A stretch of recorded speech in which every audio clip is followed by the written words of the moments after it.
Hi guys, welcome to the Social Scene Podcast. I am your host Dicky Chillis, and today, naona nimevaa something that looks holy, something that is said to be light.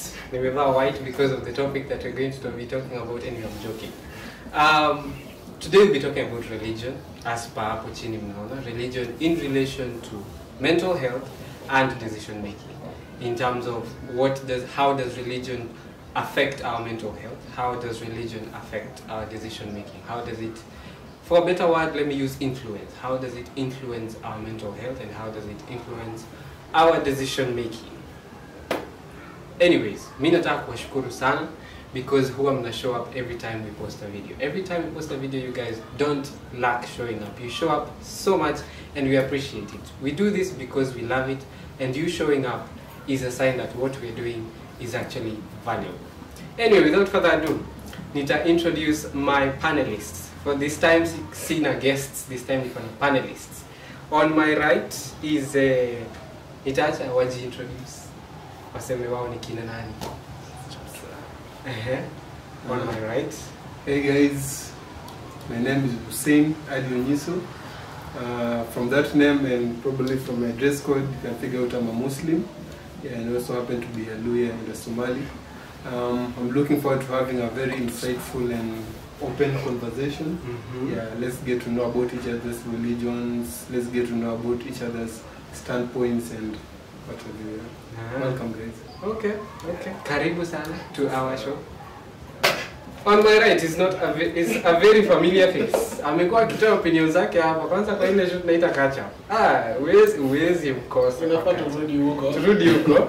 Haya, introduce basi wewe nani? So sir, my name is Oburu Odhiambo. My Christian name is Cornelius. I'm happy to be here by the today once again. We are talking about something about religion. And probably I'm in the process personally of finding a new sense of belonging in terms of religion. No wonder I'm also dropping the name Cornelius. Yeah, from my dressing, I don't know. I don't look a Christian, I don't look a Muslim, I don't know. But you can tell, yeah. What was it? We mean your neutral factor here.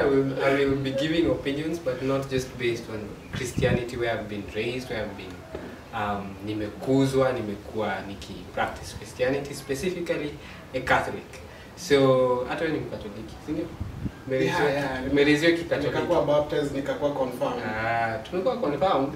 Umekuwa confirmed? Tumereceive your Holy Communion. Yeah, so that is the discussion of today. And the first question I would love to ask, even you, the audience, what is mental health to you? What does it mean to have good mental health? Yeah, kwako hiyo inamaanisha nini? Because to so many people it's a different thing.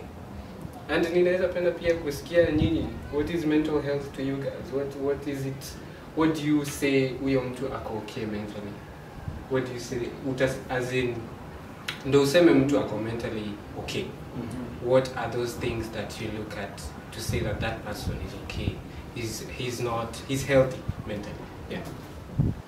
I think my personal definition of good mental health is somebody being in the right mental condition whereby they are free from worries, they are free from stress, they are free from depression. Because what you can notice is that in our day-to-day lives, kuna vitu mingi sana zinatu affect. Every day there are new experiences we are going through, there are new things happening to us. So how our minds react to these experiences and these situations is what I can define as mental health. So good mental health is being in a condition whereby you are free from stress. No matter what comes into your life, you can still handle it comfortably. And, stability.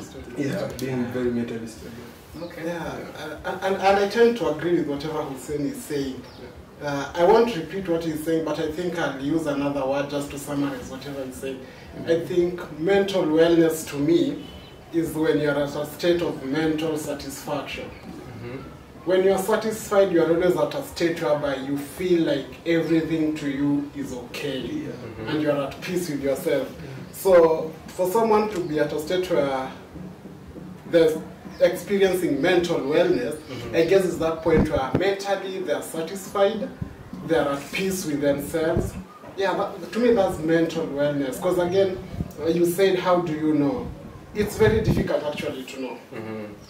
We might all look here today as if you're okay mentally. Yes, smiling. Yeah, but deep down we are fighting demons. Yeah. So I think it's very difficult to know someone's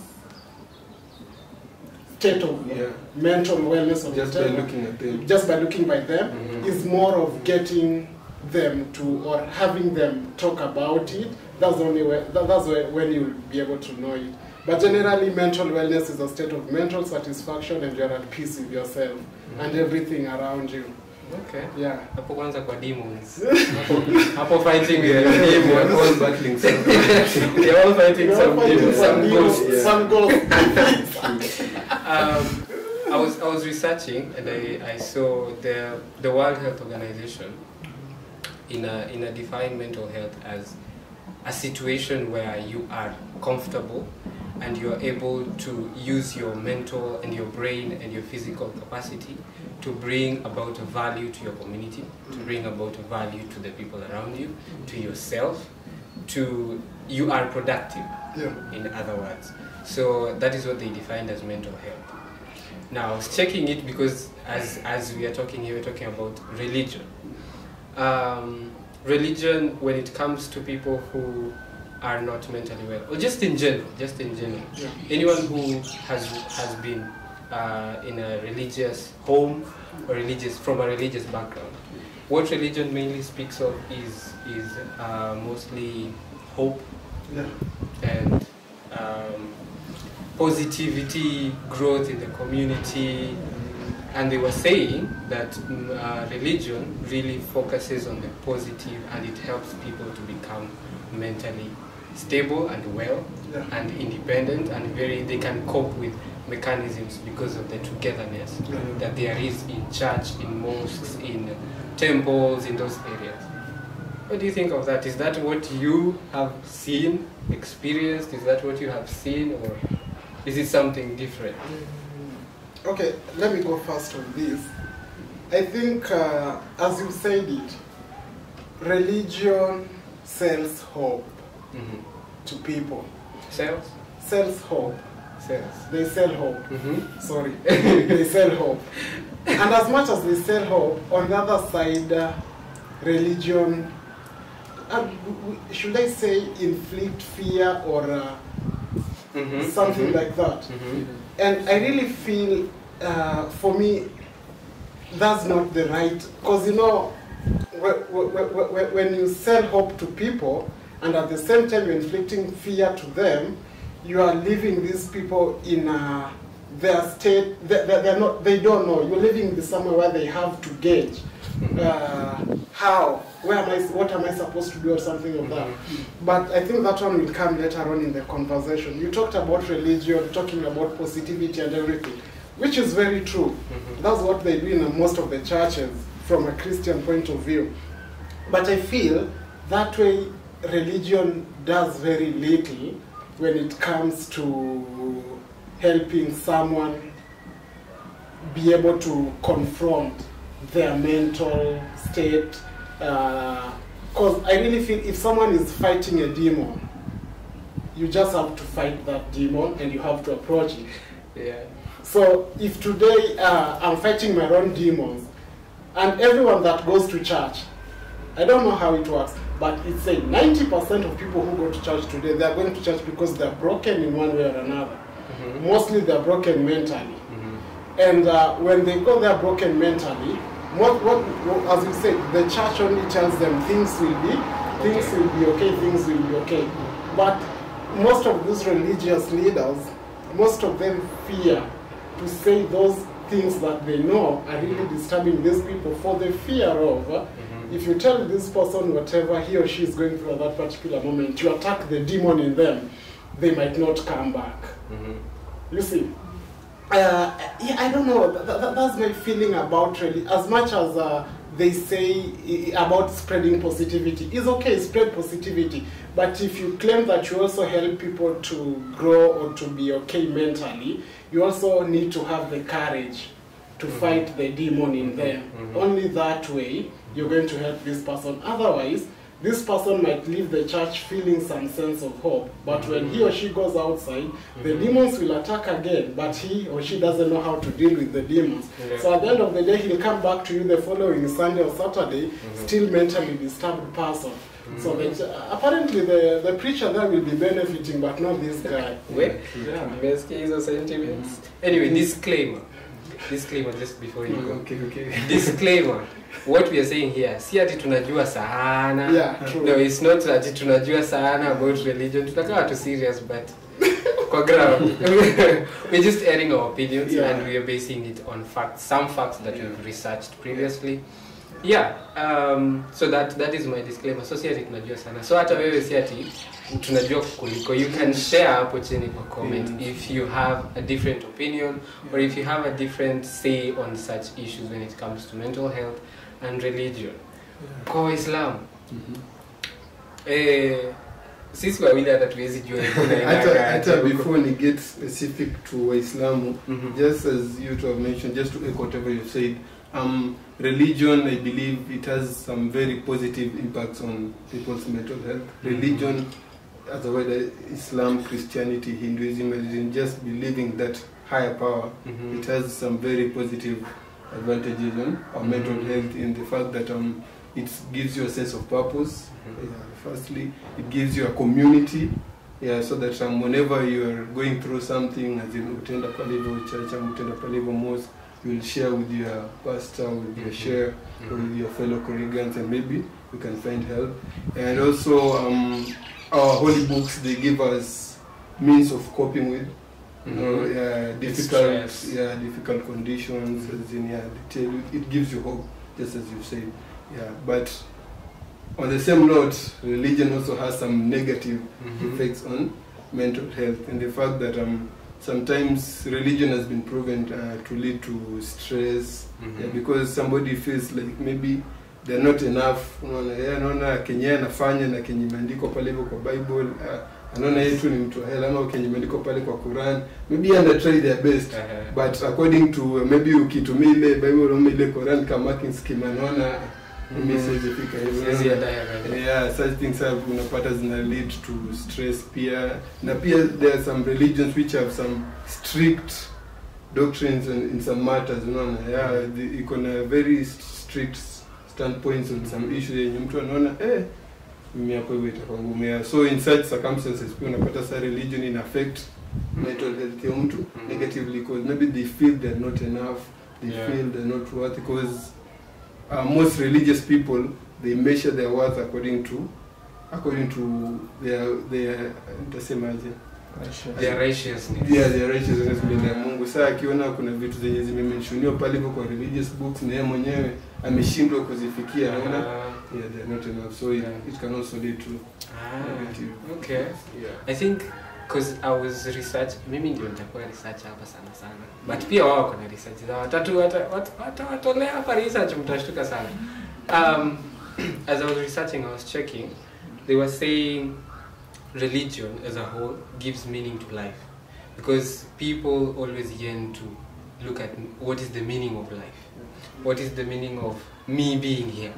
And when they are in church, when they are in mosques, when they are out there practicing their religious beliefs, they feel that they are fulfilling a certain purpose. Venye tu umesema. Now where that becomes negative is when hivyo tu venye umesema, they fear punishment. That fear of punishment ndio inaleta hiyo negative emotions and thoughts. Mtu anakuwa mentally, as in guilty. Exactly. Una feel guilty.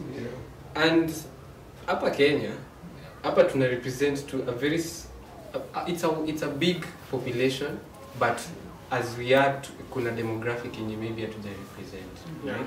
So in Kenya, 85% are Christians, 10% are Muslims, 3% are unaffiliated. Okay. And kuna mpaka artists who are like 7, according to the census, 2019. Was it 2019? 2019, 756,000 identified as artists. So kuna watu wenye wakutoa hapa wanasema nini hamjui, there's freedom over here. Hiyo pia mnafeel ya punishment. Hiyo we don't, hakuna. Science is the god. Do what you want. Kwa Muslim, nilikuwa kwa Muslim. Yeah. How is it specifically? Because kwa Christians kuna hiyo aspect ya hope, kuna hiyo aspect ya, which I can agree with him, kuna hiyo aspect ya kuambiwa that things will get better as long as you believe. In fact, even in Catholic, we usually have, if you're going through this, you pray the Hail Mary for a number of times. If you're going through this, you say Our Father a certain number of times. Si hata tuko na hiyo. For Muslims, how is it generally? Muslims pia, as I mentioned, religion has a positive effect on mental health because it gives us some coping mechanisms when going through hard times.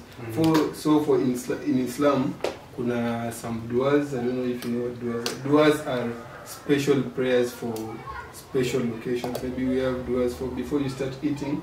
There's a dua before you start, as in the prayers for special instances and special occasions. Before you go to bed, there's a dua before you go to bed. When you wake up in the morning, there's a dua for that. When you want to leave the house, you're going on a journey, there's a dua. As in, it's like a prayer, just a short prayer, brief.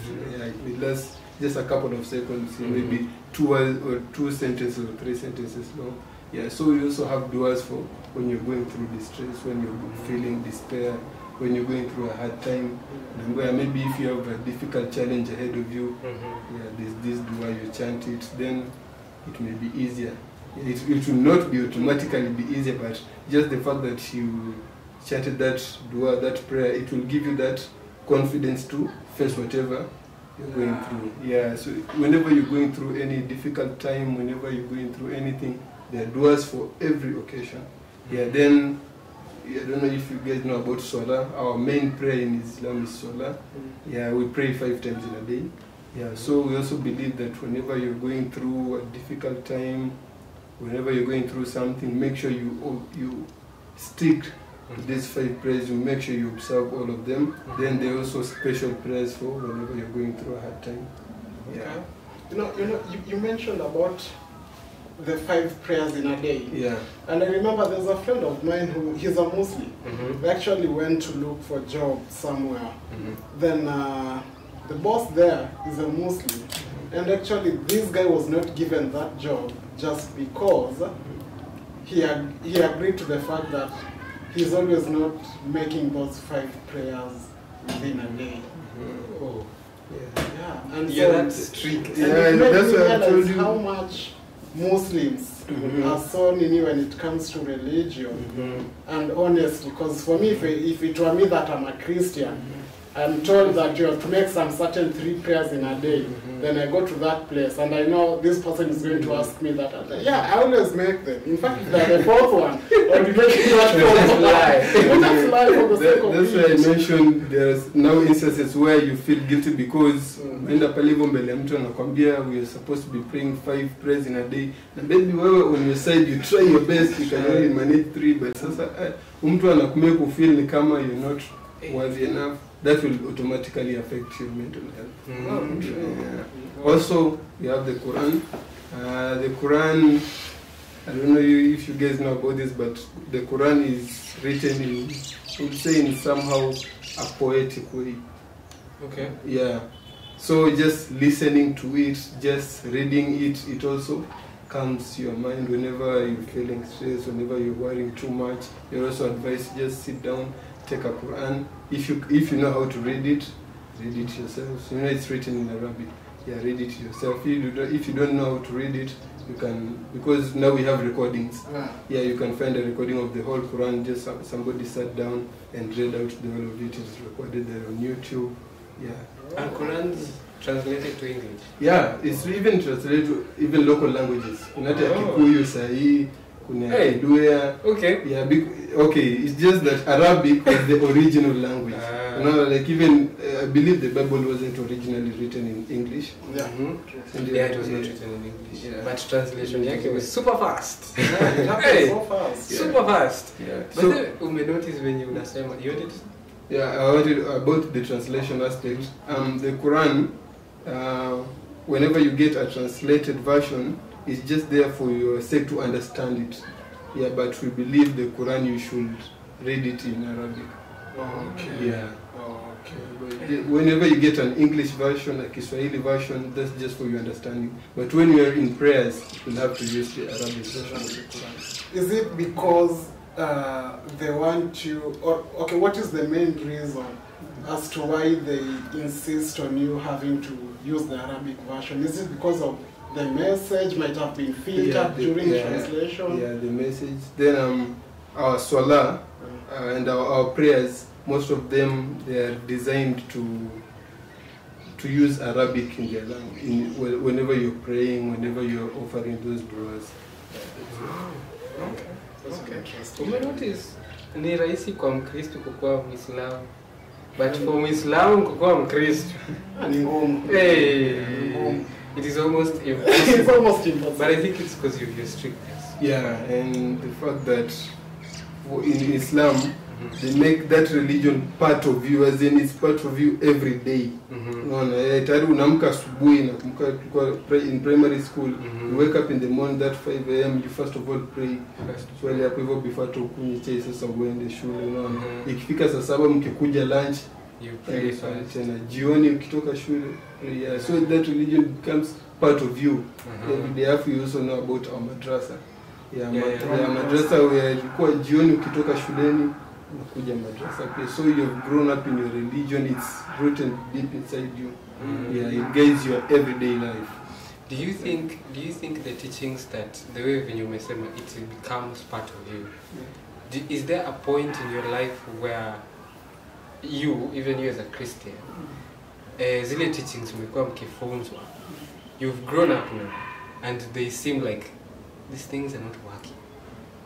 These things are not working. As in, they're not serving the life that we are living That we're right living now. today. Is there, why feel such a situation? Because that could contribute now to the stress and the dilemma yenye inaletwa na religion. Now, when it comes to hata decision making, hata ukimake decisions, kuna vitu zingine unastahili ufanye, but they are against your religion. Yeah. But you have to do them because you have to survive or something. Let me ask you, you are a Catholic. When you are growing, even before you be confirmed, before you be baptized, there are these classes that people used to go to. Mafundisho. Where you are taught to recite certain prayers and everything. Okay, I don't know, maybe after Hussein shall have tell us more about the madrasa classes, but I tend to compare it with something like the madrasa for Muslims. So, I used to go to these classes, and all this guy or this teacher, there were names they were given. Let me just call them teachers. Catechist. So whatever this catechist will do, there were prayers in a book. So all you needed to know was to recite these prayers offhand. Because you were to go before a priest for I don't know, I call it examination. And you are asked, can you say this prayer? And so you have to say it often. For me to be confirmed was after class 8. So there was a time, I actually remember asking my mom. I started becoming curious about these classes. So I asked my mom, like, every time we go for these classes, we are being told, say, recite this prayer. This catechist you get in late, you have to say, recite this prayer before you join the others. So I'm asking my mom, yeah, we are being taught about these prayers and everything. Okay, what about them? After we've known them, what about them? Because I remember immediately after being confirmed, even today, there are some of those prayers that I don't remember. So growing up, it got to a point when I began asking my questions about religion and some of the practices we were being told to do. Well, that was one of them. It's okay to teach me a prayer, but can you tell me the meaning behind that prayer? Even if I lose the prayer, no, if you tell me the meaning behind it, the meaning will help me value that prayer, and I won't want to lose that prayer. But if you just tell me the prayer for the sake of something like an examination purpose, once I go there and the priest says that I'm okay, I've passed, the bishop or whoever does this thing on my head, I'm like, fuck that shit, I've forgotten about it, you see? And that's why I can't remember it till today. But if this catechist will sit with me down and tell me the meaning behind each and every prayer that we are being taught, I'm sure I will have seen the value of it growing up, and to today, I will even be going back and buying those books, because I need to remind myself, what was this prayer about? So for me, I feel that's the problem with the teachings that, as a Catholic, I went through the mafundisho teachings. Mafundisho is teaching. Kwa wenye hawaelewi Kiswahili. That's the problem that I felt. It was made to look like an exam rather than helping us at that early age to see the value of those prayers. Because I think at the end of the day, anything you do, it's the value that matters. It's not actually the thing. Us sitting here today, it's not just about us sitting and the cameras there recording us. It's about what value are the listeners, are the viewers going to get out of this conversation. So if you don't give them the value, they won't come back to watch us next time. So that's my problem to me growing up as a Catholic, as a Christian, going for mafundisho classes, which I'm sure you went through. I went through. Unless yours were done differently. Okay. I have before I answer you, I have a question. Do you think if the catechist showed you that this is the prayer for this, and this will help you to go through this, and this will, would you still be remembering that, or will you still be practicing it to date? To be honest, I feel to some extent I will be. Because if you will tell me, like you see for the issue of rosary, you mentioned it earlier on, we are being told, I don't know, I'm sure there's a name, but in Luo, we used to call them Midiero. So there was Midiero Magmor. So this Midiero, I'm finding it, I can't remember the English name, but there's a name. I think we'll find it and we'll put it for our viewers there. So there was Midiero Magmor, which means the Midiero will find the meaning, whatever it is, for happiness, for sorrow. Oh, you remember the mysteries. The mysteries, thank you. So there were mysteries of happiness, sorrow, and such things, which we were being told, like we were being taught in school. So these mysteries of happiness, and you have to mention them, and maybe he gives a smaller, I don't know when this whatever happened in the Bible and everything, but I really felt what we really have needed, now that is, I came to, when I was trying to ask myself why we were doing these things later on in life, was like, I think we were supposed to be told, when we are talking about mysteries of happiness, what about them? Like, as you're saying them, are you just saying them because you were taught there are mysteries of happiness that you need to say on a certain day and a certain day of the week? You see, that's the problem. How do you apply them to How do you apply them to your daily life? That is what we are not taught. If we were taught that, I would have maintained it. And I go back to my point. Once you find value in something, you always want to come back and you'll continue doing it. But once you feel like there's no value in that thing, you will forget it and drop it. I've never gotten to hear about what goes on in catechism classes as you've just described. And now we have a lot of similarities with madrasa. In the fact that we are also taught to have some prayers often. Kama hivi nimwambia tuko na prayer before anze kukula, after umalize kukula, before you leave the house, after you leave the house. But now I see the difference between ours and yours is the fact that we saw how to apply these prayers in our daily lives. That's the difference. And pia ulikuwa unapewa pia sababu tunafundishwa in Arabic, na pia unapewa the translation in English and in Kiswahili, so that you have the meaning of the prayer, so that by the time you decide to use that prayer, you know its application. Like I'll just give you, for instance, we have a prayer for entering the toilet. Oh, Yeah, we have prayers for everything. It's funny, but it's a serious thing. We also have prayers for getting into the toilet, and also another prayer when you get out of the toilet. Because we believe the toilet, somewhere a dump site, and some other, okay, we have a list of places where we believe the devil resides full time. Mali chafu chafu. Yeah, so we have a prayer for going to the toilet, and in Arabic it's Allahumma inni a'udhu bika min al-khubuth wal kaba'i. I'll give you the translation. Relax, bro. It loosely translates to, in the name of Allah, I seek refuge in you from the evil jinns. So yeah, because you already believe there are some evil forces that reside in the toilet, so you're seeking refuge in God before you get into that place. I guess now I get the difference between what you're saying and what he's saying, because now for him, he has been able to build trust in prayer, which makes his because we're talking about mental health, which serves his mental health well. You see, because there is that trust that even if this is happening right now, I believe that when I say this prayer, this will serve this purpose, and I trust. You've been able to build that trust that he pray it work. And now the difference is here is religion. Your prayer only phones when you could recite to really it does not give you any comfort. Well, in Uliza, if it was different for me, I would say in school, in mafundisho, it was the same. But going back home, Mom did her homework. Alifanya homework yake vizuri sana.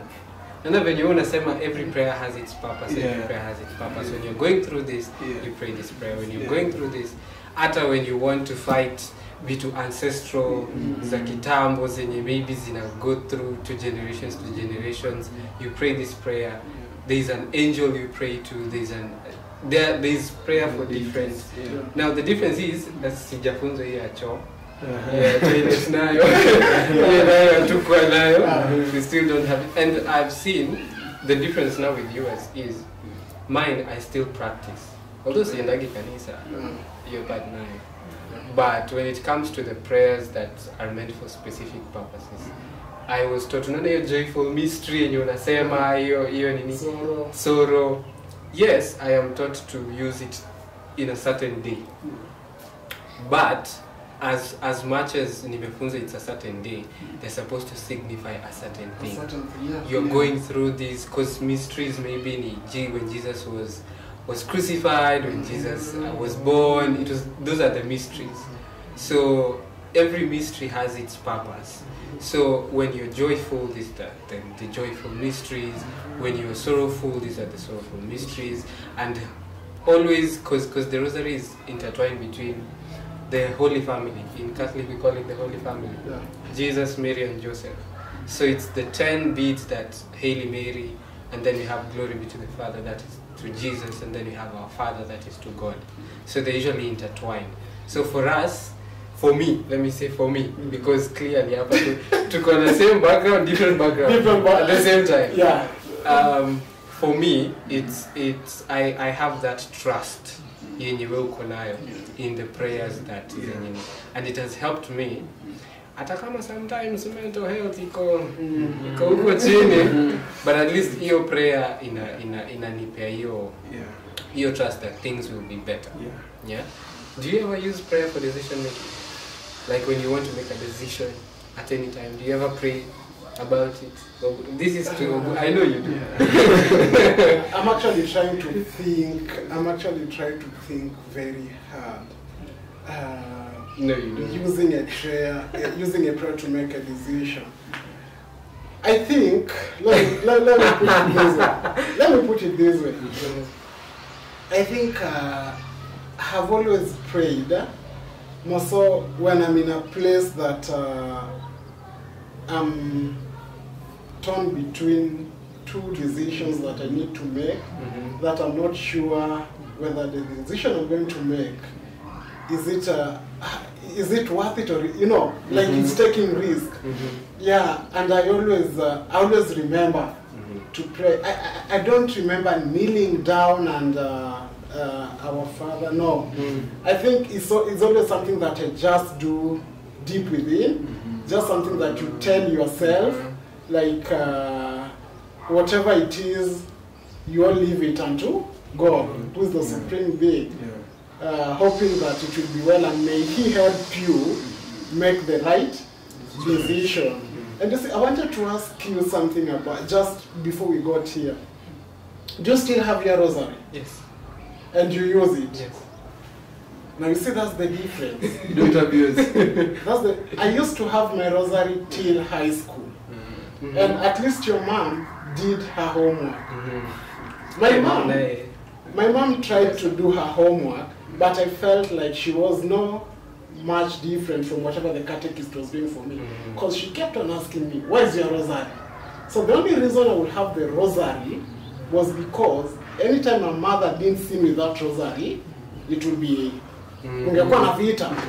But at no point did my mother ever tell me why she wants me to have this rosary. Yeah, she will tell me, I want you to pray. You know, when it's today, before you sleep, you need to recite these mysteries and something.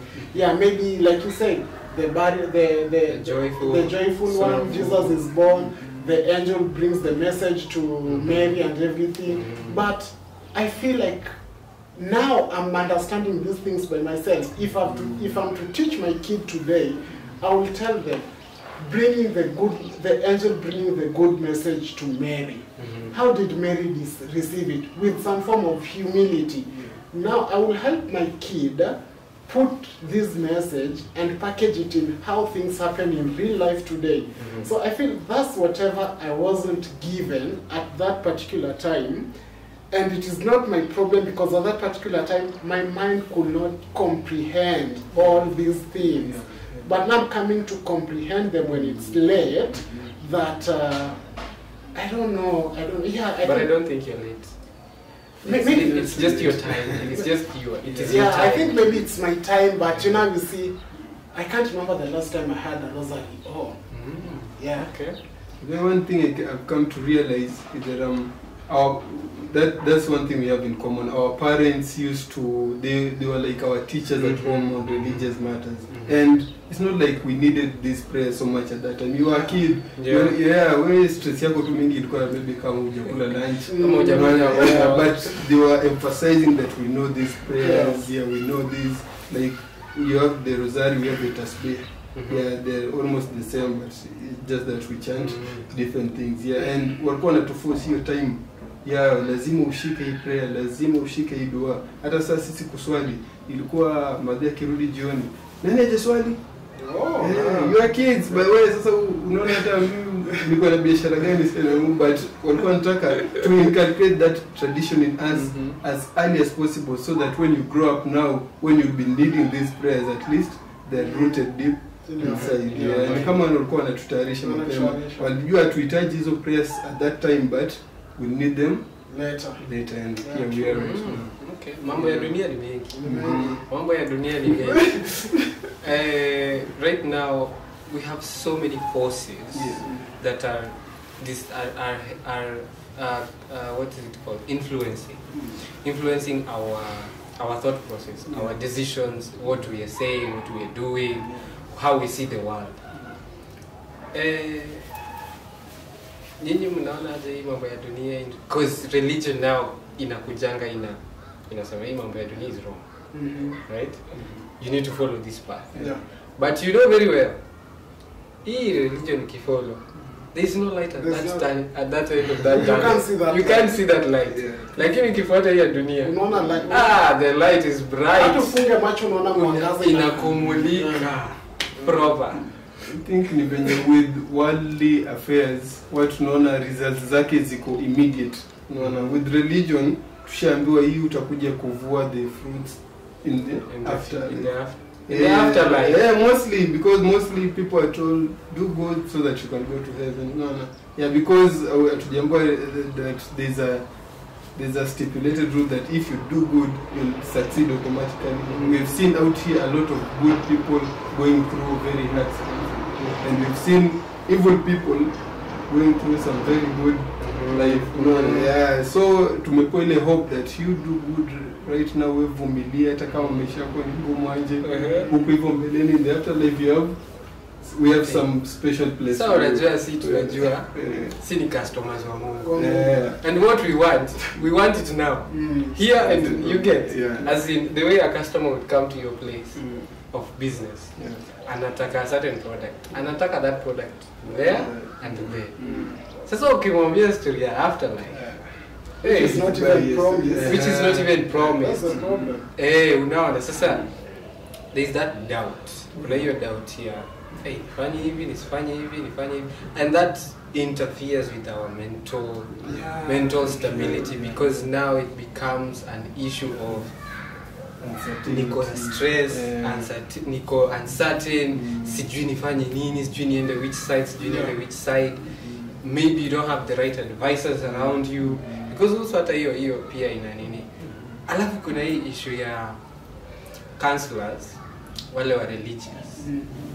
Umeisikia when you're going through hata ukiwa mdogo maybe counselor ni wa religion.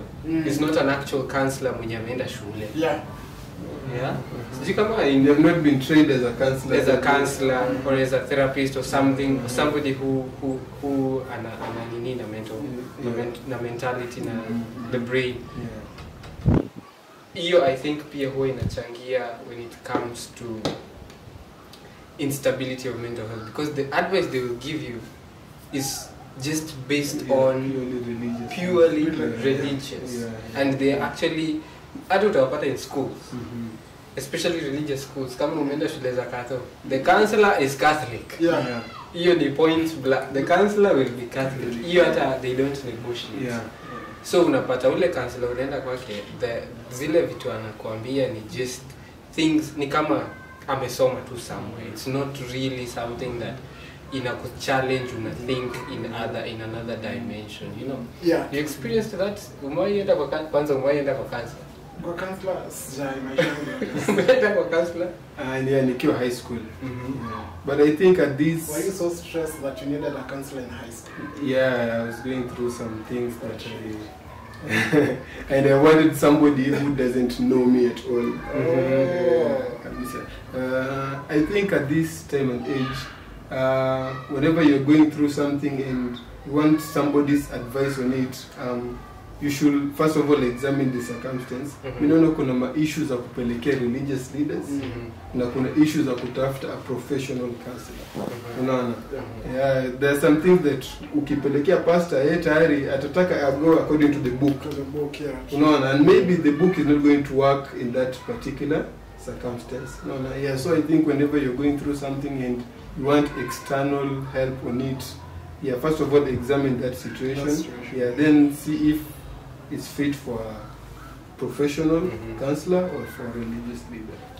Let me ask you people a question. I hope whatever I'm going to ask is related to whatever we are talking about today. Religion and mental health.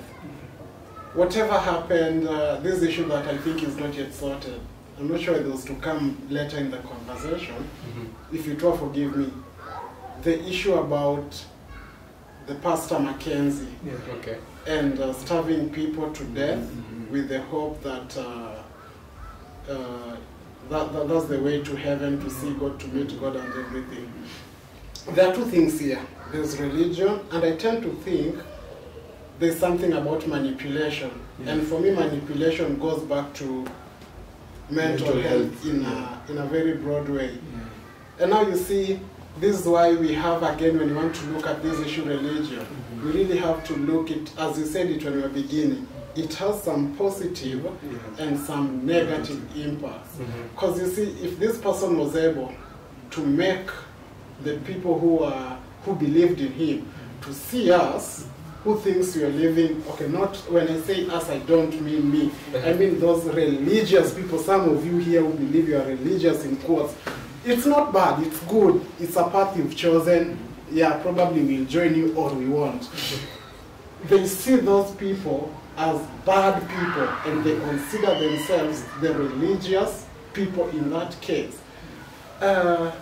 I don't know, like it's been disturbing me in a way, and that tells you the extreme to which religion can tamper with one's mental health, that you can never see anything else in any other way apart from that one way. Because if someone can convince you to starve, it's right for you to and starve to death. Someone once said that, I don't know, religious leaders only take advantage of vulnerable people.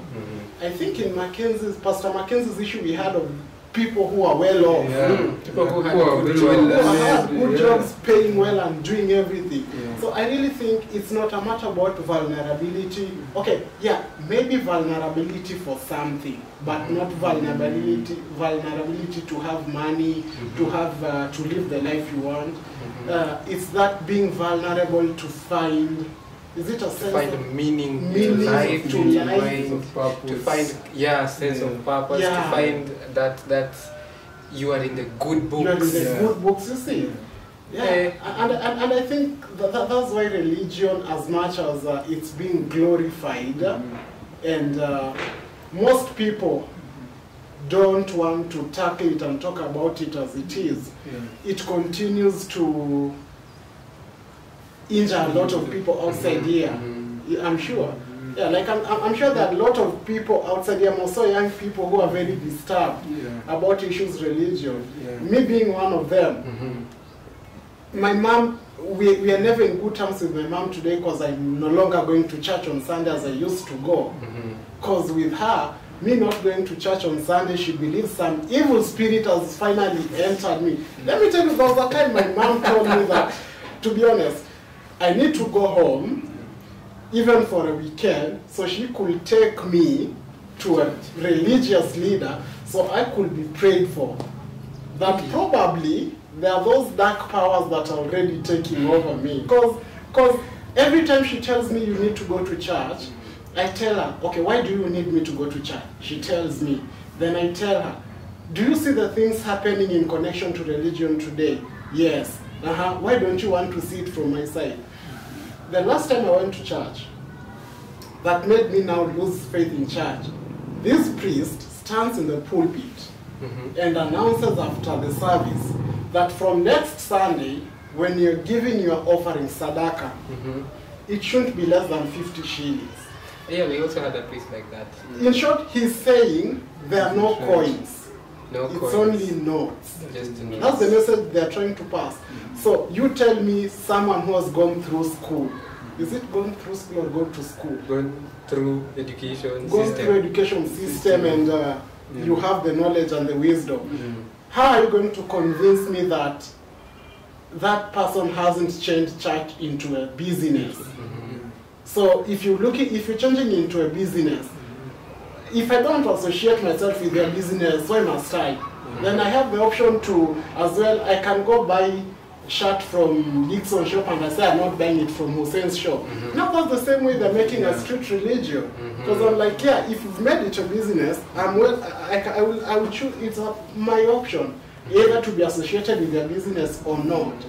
So I think when we're talking about religion, I think as young people who are growing, who are having a deep understanding of whatever happening today, probably these things never used to happen in the past. And that's why most of our parents are still deeply rooted in religion and everything.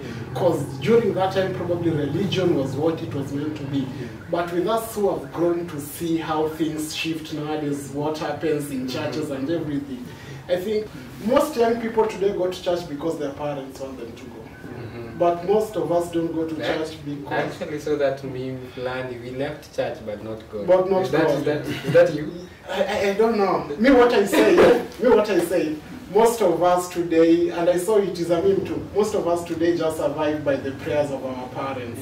Makes a lot of sense, because as young people, I'm sure 80% of young people, when we go back to the house when we wake up, most of us don't pray. You just wake up, do this, you leave. You come back in the evening, probably you're on your phone. Some of us even fall asleep when they're in their phones and everything. And notice, some is not their wish. Some is because they're still struggling to find is religion that good as it's being said. And on the other side, they see whatever happening in relation to religion. So they are somewhere in between. Just to build on what Oburu said, through this year, right now, there's a lot of manipulation out here in religion, not just in Christianity, even in Islam. When you see this, yeah, because what's terrorism? This, because there's nowhere in the Quran where it justifies terrorism. You see, but then you get these extremist religious leaders. They take just one verse in the Quran out of context and they feed you that one verse. You see, they justify their whole agenda on that one verse. Not unapata hiyo one verse yenye wamesema, if you read the next verse, it will disqualify that point. Yeah, so I think people should take their own personal initiative to understand religion. Yeah, because right now, if you can read, take the Bible, yeah, take the Quran, read it for yourself. As I've mentioned, the Quran right now is translated even to local languages. You can get it in Kiswahili, you can get it in Kiluya. Take it, read it for yourself, understand it for yourself. If you do that, you can't be manipulated by a religious leader. Yeah, but as long as we still bank on whatever they define religion for us, we will end up being manipulated over and over again. Yeah, so people should just take their time and understand religion personally. Okay. Yeah. There was a researcher, anaitwa somebody, I can't remember the name, but tutaiweka hapo, you'll see it. She was saying in her article that religion is actually helping to solve problems, social problems in the world. Problems like sexual promiscuity, you know, problems like teen pregnancy, suicide, drug abuse, alcoholism. What she was saying is, okay, I'm not defending her. Yeah. What I'm just trying to tell the whole context of what she said. She said in her article that it is because of the cohesiveness, the togetherness, and the unity that there is in church and in religion that helps to solve these problems, because people have the safe groups. Yeah. Safe groups in church. Do you think sexual promiscuity specifically, sexual promiscuity, kwa sababu sexual promiscuity iko among us the youth, do you think religion ina solve your issue? Acha tu nihirushe tu hiyo swali tu like that. There's no other way. Okay. From my point of view, from an Islamic point of view, yeah, Islam does a lot to curb sexual promiscuity. Yeah, from just right from the time that two people are growing up, you've been separated throughout. Hata pale kwa madrasa, hata you can be in the same class, but girls are saying, as in you're told right from the very start, it's not right to just start intermingling until you get to the right age. When even fika pale kwa mosque, there's a section for men, there's a section for women. Yeah, you'll never get somebody who will tell you that, if yangu nilipatana naye kwa mosque. How? Because we know the system of the human being and the adolescence and all that. We know that system. That's why. How is that solved? That's why nakwambia it's inculcated in you way before you start experiencing these things. Unaona ishakuwa normalized kwako right from utotoni. Unaona, as in you have already been, what can I say, you've already been assimilated into that system. Yeah, where you know that it will only be right for me to interact with a girl under specific circumstances. No. Yeah, you have been brought up in that system, so that ukifika hata hii adole, by the time hizi feelings zinaanza kukuja, you already know how to deal with them. I was saying that I won't fully disagree to her research, but I tend to think her research doesn't go with the young people today. I think our main concern, or our main audience that we focus on today are the youth. You look at the youths today. You saw there was this time that this research came on that Kenya is a drunk nation, and you could look in terms of percentages. You realize most people who drink today are young people, not old people. Young people in their 20s to 30s up, and you find that most of these people, they don't drink because they want to drink. Most of these people drink because they want to escape some form of realities. It goes back to mental health. So if it was true that the church was helping these young people curb their problems and everything, I think we couldn't have research like most young people in a country are drunk. Instead, we could have a church like Kenya is a praying nation, where we have most young people going to church. When you talk about sexual promiscuity and such a thing, we live in Nairobi. Tunaishi Nairobi. We know what happens. One bedroom. Yeah, one bed sitters. It's just a whole massive bedroom. It's just a whole massive. Yeah. Actually, I really doubt if Nairobi is more of a bedroom. It's a bed sitter. You see? Yeah. Like we see the things that happen today. If the church was truly able to solve this issue, but again, I don't. About sexual promiscuity, I also tend to, because if it's a matter of that was a sin, and it takes people to hell, then I think all of us are going to hell. Even you, the viewer. Unajua because unajua issue inakujanga, nilikuwa naongelea story ya normal body needs. Ndio. In church we are taught no sex before marriage. Same thing in Islam. Same in Islam. Ndio. In fact, in Islam, zina is called, sex before marriage is called zina. It's condemned highly. And we've had girls do stuff that you know what I'm talking about? You don't know what I'm talking about? No. You just oh god. Girls have sex but anal. Oh, so that they preserve their virginity. I've heard that about Muslims. Yeah, I've also heard someone about told me that when you're dating a Muslim, they will make fun of you. Yeah. That you are, you know. For me to say, you understand.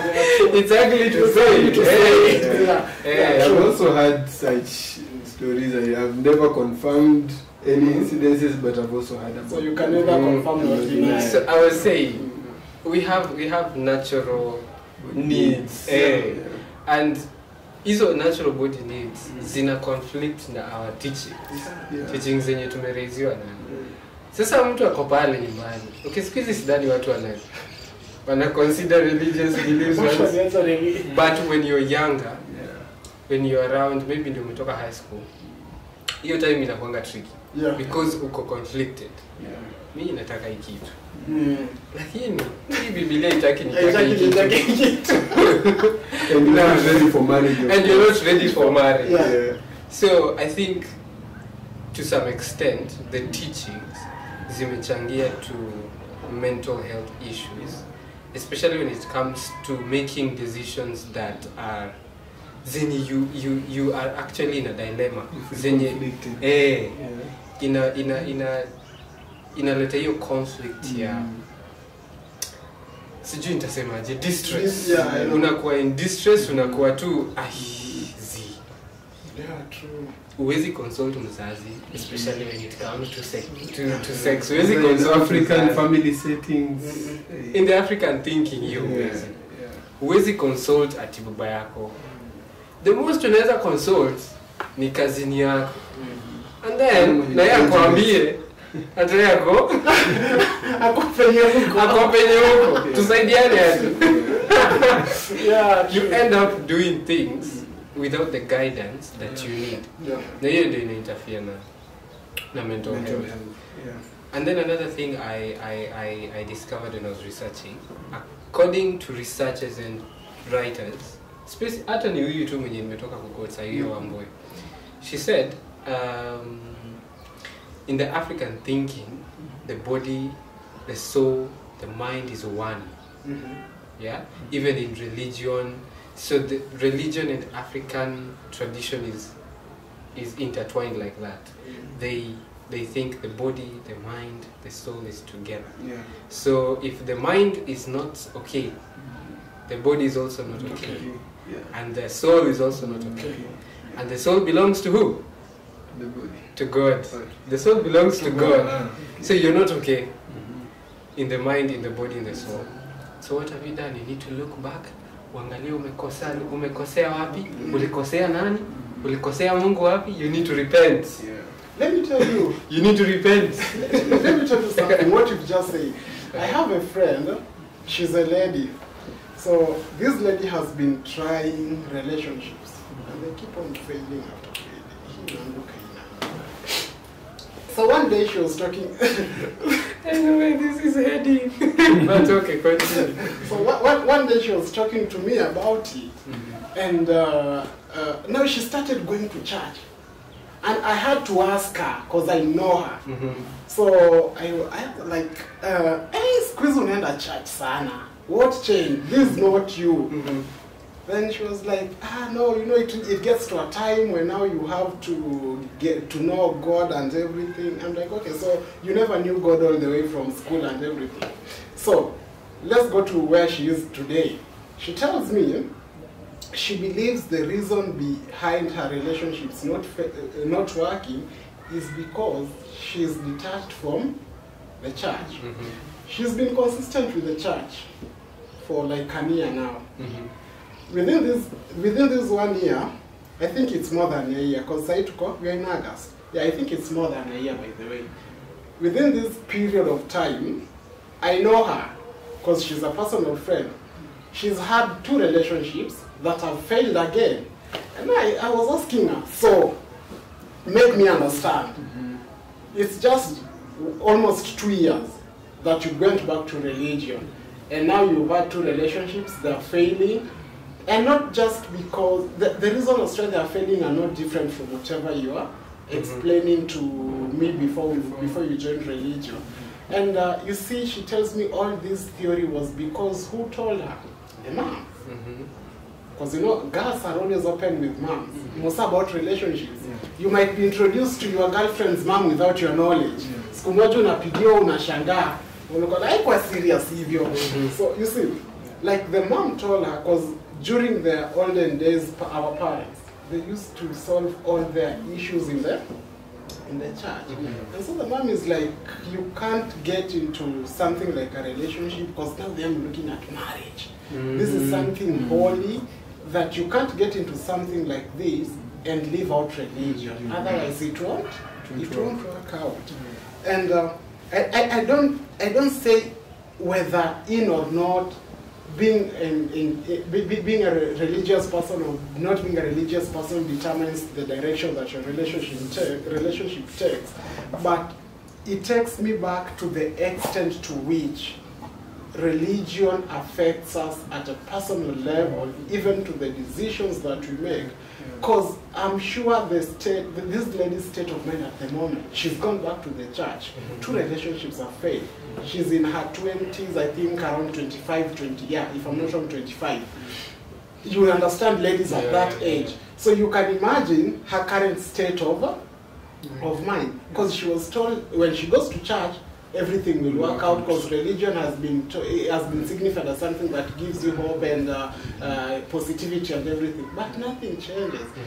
That's what I was saying. At times, even if it's religion and everything, you attack the demon as it is.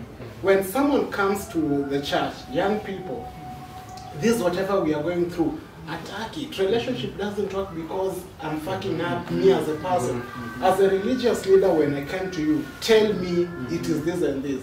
This lady used to go even for counseling every Thursday in a church just around Nairobi. If I go very specific, she might know that I'm talking about her. So let me just say Nairobi. Every Thursday she used to go to the church every evening from 4 to 6 for counseling with the religious leader. But at no point did this religious leader ever tell her that you are the problem. But from whatever she's telling me, if it's true, that's the same thing she tells the religious leader. She is the problem. But probably the religious leader is just afraid of telling her, just attacking the demon and telling, yeah, you are the problem and such a thing. I think that goes back to that point I had mentioned, whereby whenever you are facing a particular situation, examine it, then try and find out where is the best place to go and solve it. Kuna shida za kupelekea religious leader, kuna shida za, like for instance, if maybe somebody, their business is failing, then they go to their alafu afike pale ambaye shida ni hautoi fungu la 10, and maybe they're making poor business decisions. Huko hivyo ndio atatoi fungu la 10, but baada atarudi huko hivyo, maybe they're not balancing their books, okay, then the business still fails. Atashanga religion inatoa I hear from maybe kama angeenda kwa financial advisor angepata the right way. So whenever you're facing a problem, examine that problem. Religion is not the solution to everything. It just gives us guidance on basic life issues, but not on everything. Okay. What I get from you guys is, if religion is to come in to solve problems, it needs to take an active role rather than a passive role. Exactly. An active role. Okay, tumeongelea vitu mingi sana. Niko na swali ya mwisho. Do you use teachings to make decisions? Religious teachings? Do you? What are religious teachings?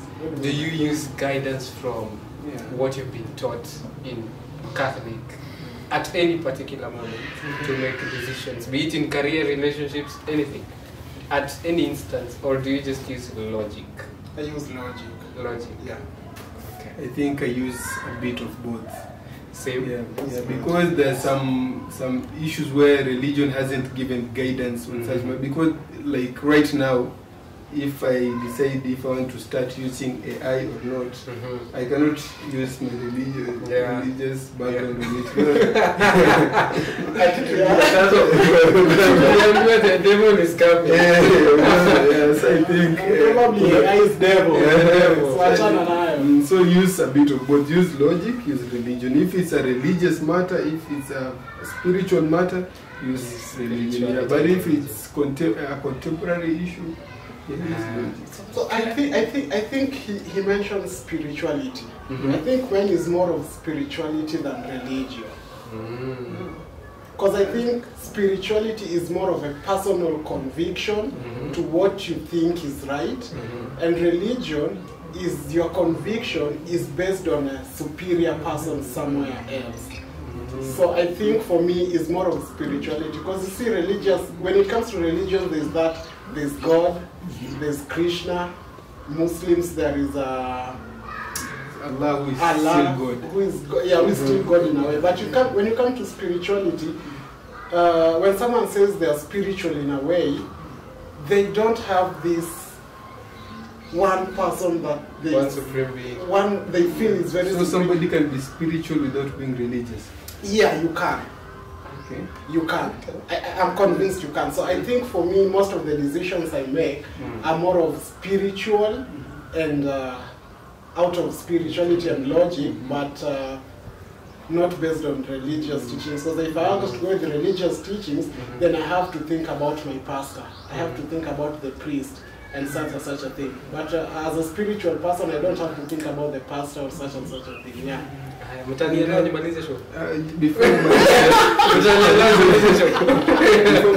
kuna point Oburu ametoa kwenye mwisho, na amesema if they have to think about religion, they'll have to think about his pastor, his priest.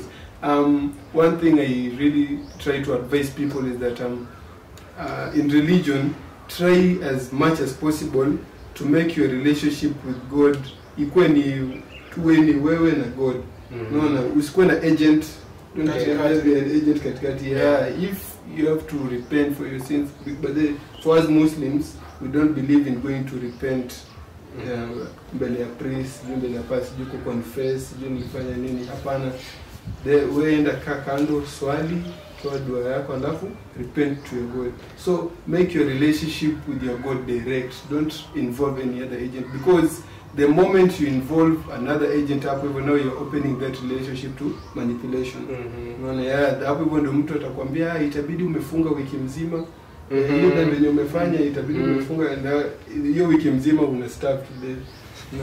So kinaambia nifunge wiki moja na niishi ku starve maisha yangu. So make your relationship with your God direct. Don't involve any agents in between. Okay, so we have spirituality and we have relationship with God and following the religious teachings. Yeah. As a person, as an individual, making your own decisions without the influence of other people.